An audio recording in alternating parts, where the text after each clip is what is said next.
Hi అందరికీ.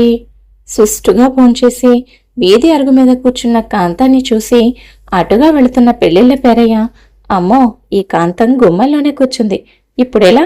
ఈవిడ కంట పడకుండా వెళ్ళాలి. కర్మకాలి ఈవిడ కంటపడ్డాను, కొడుక్కి పెళ్లి సంబంధం చూడమని నా బుర్ర తినేస్తుంది. పోనీ వృత్తి ధర్మానికి కట్టుబడి 1000 అబద్ధాలాడైనా ఒక పెళ్లి చెయ్యాలనే పెద్దల మాట ప్రకారం ఏదో గంతకు తగ్గ బొంతలాంటి సంబంధం చూద్దామా అంటే ఈవిడ ఇంటి చుట్టూ తిప్పుకుంటుందే తప్ప దారి ఖర్చులకు కూడా పైసా విదల్చరాయే అనుకుంటూ నక్కి నక్కి రోడ్డు దాటుతున్న పేరయ్య మొత్తానికి కాంతం కళ్ళబడ్డాడు. పేరయ్యను గమనించిన కాంతం అతని వైపు తీక్షణంగా చూస్తూ, ఎవరది? పెళ్లిళ్ళ పేరయ్యేనా? మా అబ్బాయి పెళ్లి సంగతి ఏం చేశావయ్యా అంటూ ఒక కేక వేసింది. ఇక తప్పదు అనుకొని, నమస్కారం కాంతం గారు, మీ ఇంటికే వస్తున్నాను అంటూ కుశల ప్రశ్నలు వేశాడు పేరయ్య. యోగక్షేమాలు తర్వాత కాని ఇంతకీ మా వాడికి పెళ్ళని చూసావా అంది కాంతం. ఇంకా లేదండి, మీరు చెప్పిన లక్షణాలు ఉన్న అమ్మాయి కావాలంటే కాస్త సమయం పడుతుంది. మీకోసం పని కట్టుకునైనా సరే కాస్త 4 ఊర్లు తిరుగుతాను, దారి ఖర్చులకు ఎంతో కొంత అని నీళ్లు నములుతున్న పేరయ్యతో, ముందు మా వాడి చేత ఆ 3 ముళ్ళు వేయించవయ్యా, నీ కష్టాన్ని నేనేమి ఉంచుకోనులే, మొత్తం ఒకేసారి అప్పచెప్తాను అంది. కాంతం గురించి బాగా తెలిసిన పేరయ్య, పోనీ తిరిగి తిరిగి నీరసంగా ఉంది, కాస్త టీ చుక్కైనా ఇవ్వండమ్మా అన్నాడు. ఒక్క నిమిషం అంటూ వంటగదిలోకి వెళ్లిన కాంతం బయటకొచ్చి మంచినీళ్ల గ్లాసు పేరయ్య చేతిలో పెట్టి, ఇవి మా బావిలోని మంచినీళ్లు, ఒక్క గ్లాస్ తాగావంటే చలవ చేసి నీ నీరసం మొత్తం ఎగిరిపోతుంది, ఇలా వెళ్ళిన ప్రతి చోట టీవీ తాగుతూ కూర్చుంటే నీ ఆరోగ్యం పాడైపోదు అంటూ ఉచిత సలహా ఒకటి ఇచ్చింది కాంతం. దాంతో కాంతాన్ని మనసులోనే తిట్టుకుంటూ అక్కడి నుంచి సెలవు తీసుకున్నాడు పేరయ్య.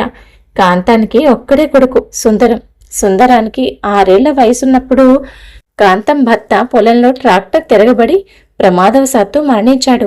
ఇక అప్పటినుంచి తల్లి కొడుకులిద్దరూ ఒకరికి ఒకరు లోకంగా బ్రతికారు. సుందరానికి తల్లి ఎంత చెప్తే ఎంత. కొద్దిపాటి సొంత పొలం ఉన్న కాంతం భర్త పోయిన తర్వాత ఆ పొలాన్ని కౌలుకిచ్చి ఆ వచ్చే ఆదాయంతో కొడుకుని జాగ్రత్తగా పెంచుకుంది. కాంతం తనకు మొదటి నుంచి ఉన్న పిసినారితనంతోనూ గయ్యాళితనంతోనూ ఇరుగు పొరుగు వారికి కాస్త దూరంగా ఉండేది. కాంతం తన ఇంటి వెనుక ఉన్న ఖాళీ స్థలంలో అన్ని రకాల ఆకుకూరలు కాయగూరలు పండిస్తూ ఉండేది. వాటిని ఏనాడు ఇరుగు పొరుగు వారికి కొంచెం కూడా పంచేది కాదు. వచ్చిన దిగుబడి మొత్తాన్ని కూరగాయల వ్యాపారులకు అమ్మేసేది. ఏ పిల్లలైనా తన గుమ్మ ముందు ఆడుకుంటే చాలు కేకలు పెట్టి వాళ్ళను వెళ్ళగొట్టే వరకు ఊరుకునేది కాదు. డబ్బును వడ్డీలకు అప్పుగా ఇచ్చే కాంతం వాళ్ళ దగ్గర నుంచి అనా పైసలతో సహా డబ్బు వసూలు చేస్తే గాని ఊరుకునేది కాదు. తన ఒక్కగానొక్క కొడుకు సుందరం తల్లే ప్రపంచంగా పెరిగాడు. సుందరానికి అమ్మ ఎంత చెప్తే ఎంత, కూర్చోమంటే కూర్చుంటాడు, నించోమంటే నించుంటాడు. ఇది ఇలా ఉండగా కొడుక్కి పెళ్లి చేయాలి అనుకున్నప్పుడు అమ్మాయి సుమారుగా ఉన్నా బాగా కట్న కానుకలు తెచ్చే కోడలు కావాలనుకుంది కాంతం. అలా సుందరానికి గత 3 సంవత్సరాల నుంచి అమ్మాయి కోసం వెతుకుతున్నా కొద్దో గొప్ప ఆస్తున్నప్పటికీ ఈ తల్లి కొడుకుల గురించి తెలిసిన ఏ ఒక్కరూ కాంతంతో సంబంధం కలుపుకోవడానికి సిద్ధంగా లేరు. అలా సంబంధాలు చూసి చూసి ఇంకా వదిలేస్తే కొడుక్కి ఎక్కడ పెళ్లి కాకుండా ముదిరిపోతాడో అని కాంతమే కాస్త తగ్గి దూరంగా ఉన్న ఊరి నుంచి సృజన అనే అమ్మాయిని మొత్తానికి కోడలుగా తెచ్చుకుంది. సుందరం సృజనల పెళ్లి గుడిలో చాలా సింపుల్గా అతి తక్కువ మంది బంధువుల మధ్యలో జరిపించింది కాంతం. సృజన తన తల్లిదండ్రులకు 3 ఆడపిల్లల్లో ఆఖరి 3వ కూతురు. పేదవాడైన సృజన తండ్రి మొదటి 2 కూతుర్లకు పెళ్లిళ్ళు చేసి పురుళ్ళు పోసి పంపేసరికి అతని ఆరోగ్యం ఆర్థిక పరిస్థితి పూర్తిగా దెబ్బతిన్నాయి.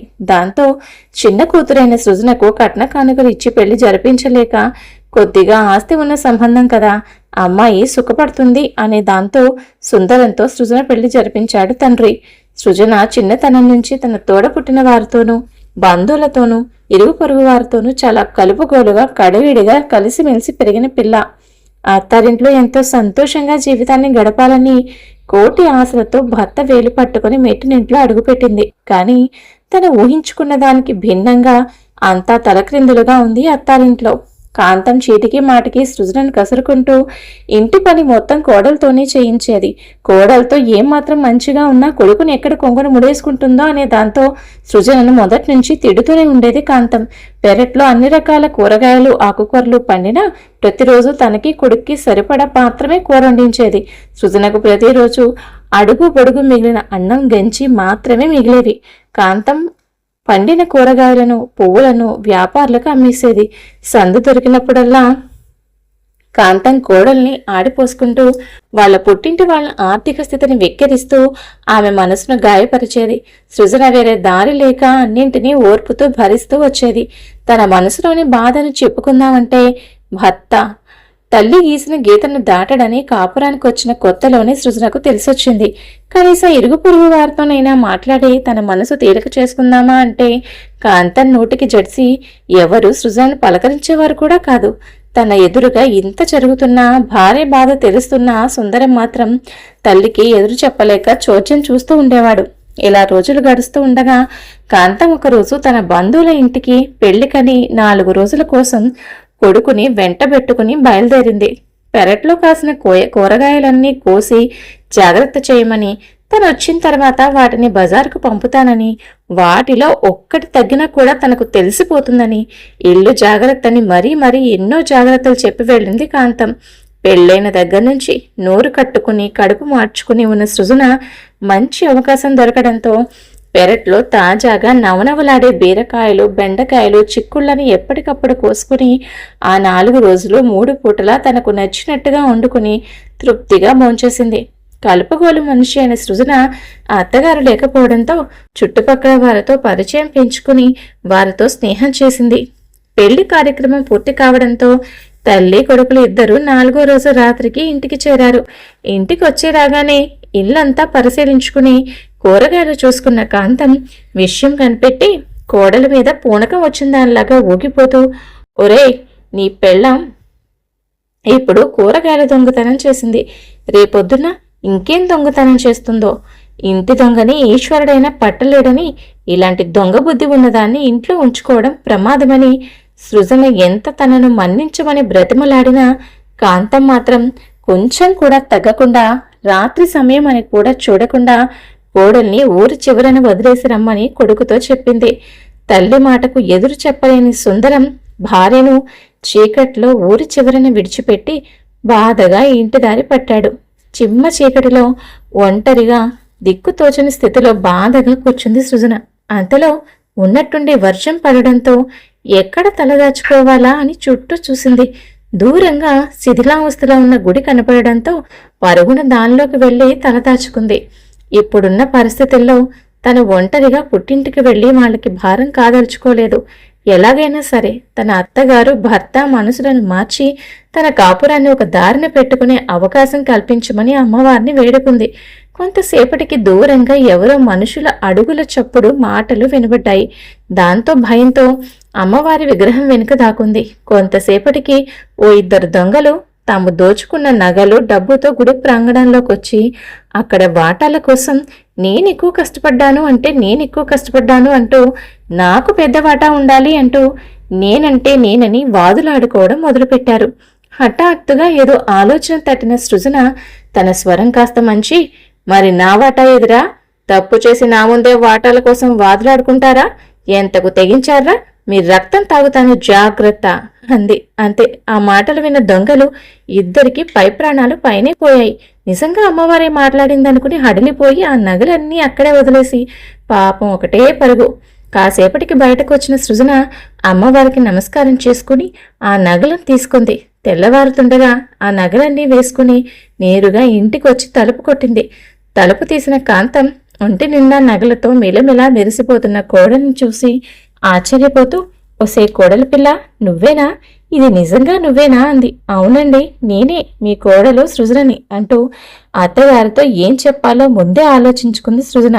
ఒళ్ళంతా నగలతో మెరిసిపోతున్న కోడల మీద ప్రేమ ఒలకబోస్తూ, రామా రా, కూర్చో అంటూ కూర్చోబెట్టి నగలు డబ్బు గురించి ఆరా తీసింది కాంతం.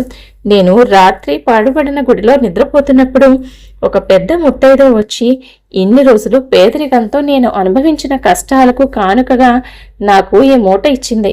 నేను కళ్ళు తెరిచి చూసేసరికి అక్కడ ఎవరూ లేరు. నా పక్కన ఈ నగలు డబ్బు మూట ఉంది. ఆనందంతో అమ్మవారికి మొక్కుకుంటున్నప్పుడు అమ్మవారి విగ్రహం నుంచి లీలగా ఒక గొంతు వినబడింది. అమ్మ సృజన, నాకు సర్వం తెలుసు. ఇన్ని రోజులు నువ్వు పడిన కష్టాలకు కానకిస్తున్నాను, తీసుకో. అలాగే మీ అత్తగారు కూడా తన బుద్ధిని మార్చుకుని సాధు స్వభావం అలవాటు చేసుకుంటే తప్పకుండా తనను కూడా కరుణిస్తానని అమ్మవారు చెప్పింది అత్తయ్య అంది సృజన. కోడలి మాటలకు ఆశ్చర్యపోయిన కాంతం, అమ్మవారు అలా చెప్పిందా? స్వయంగా అమ్మవారే పిలిచి వరమిస్తానంటే కాదంటానా అంటూ వెంటనే స్నానం చేసి మడిచీర కట్టుకుని ఇంటి బాధ్యతలు మొత్తం కోడలి చేతిలో పెట్టి, నేను ఆ అమ్మవారి సన్నిధికి వెళ్తున్నాను. ఇక నుంచి నా సేవలతో అమ్మని మెప్పించి నేను కూడా వరాన్ని పొందుతాను అంటూ బయలుదేరింది కాంతం.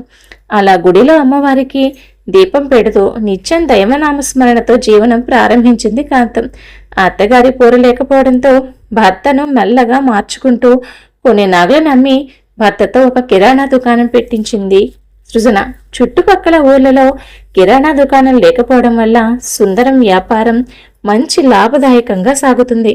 సృజన తన పుట్టింటి వారికి కూడా ఆర్థికంగా సాయం చేసి వాళ్ళకి కూడా సంతోషకరమైన జీవితాన్ని ఇచ్చింది. తన జీవితాన్ని అంతగా మార్చిన ఆ అమ్మవారి గుడిని తిరిగి పునరుద్ధరించి నిత్య కళ్యాణం పచ్చతోరణంలా కలకల్లాడేటట్టు చేసింది. కష్టాల్లో ఉన్న వారికి తోచిన సాయం చేస్తూ వారికి అండగా నిలబడుతూ హాయిగా జీవనం గడుపుతున్నారు సృజన దంపతులు. అలా గయ్యాలైన అత్తగారి మొక్కుకు తాడేసి తెలివిగా ఇంటి పెత్తనం దక్కించుకుంది పల్లెటూరి కొత్త కోడలు సృజన. కథ విన్నారు కదండి. కథపై మీ అభిప్రాయాన్ని తప్పకుండా కామెంట్ చేయండి. మరొక మంచి కథతో మళ్ళీ కలుద్దాం. ఉంటాను మరి.